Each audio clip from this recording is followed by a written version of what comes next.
عن ابی ایوب الانصاری رضی اللہ عنہ عن رسول اللہ صلی اللہ علیہ وسلم قال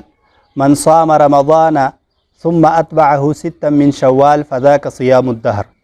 حضرت ابو ایوب انصاری رضی اللہ عنہ سے روایت ہے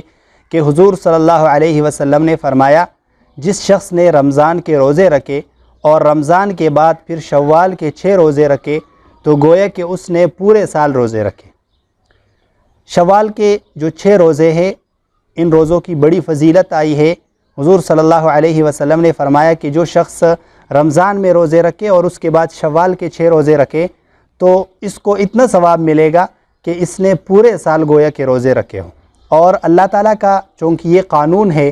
جیسا کہ قرآن میں ہے من جاء بالحسنۃ فلہ 10 امثالھا، کہ جو شخص ایک نیکی کرے گا تو اس کو 10 گنا ثواب ملے گا۔ تو جب رمضان میں ایک شخص ایک روزہ رکھتا ہے تو اس کو 10 روزوں کا ثواب ملتا ہے، اور جب یہ 30 روزے مہینے کے روزے رکھتے ہیں تو اس کو 300 روزوں کا ثواب ملتا ہے، اور جب 6 روزے شوال کے رکھتا ہے کوئی تو اس کو 60 روزوں کا ثواب ملتا ہے، اور سال میں 360 دن ہوتے ہیں اسلامی سال میں، تو گویا کہ اس شخص نے پورے سال روزے رکھے ہیں۔ تو یہ روزوں کی فضیلت ہے، اور شوال کے جو 6 روزے ہیں ان کی رکھنے کی ترتیب یہ ہے کہ یہ کوئی عید کے فوراً بعد رکھنا ضروری نہیں ہے، جیسا کہ بعض لوگوں کا خیال یہ ہے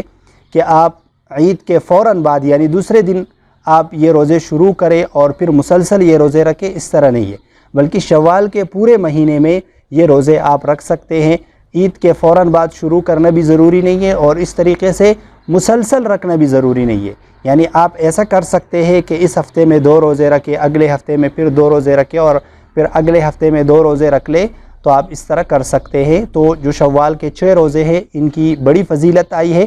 تو جو لوگ شوال کے روزے رکھنا چاہیں یہ مستحب ہے، ان کا اہتمام کرنا چاہیے۔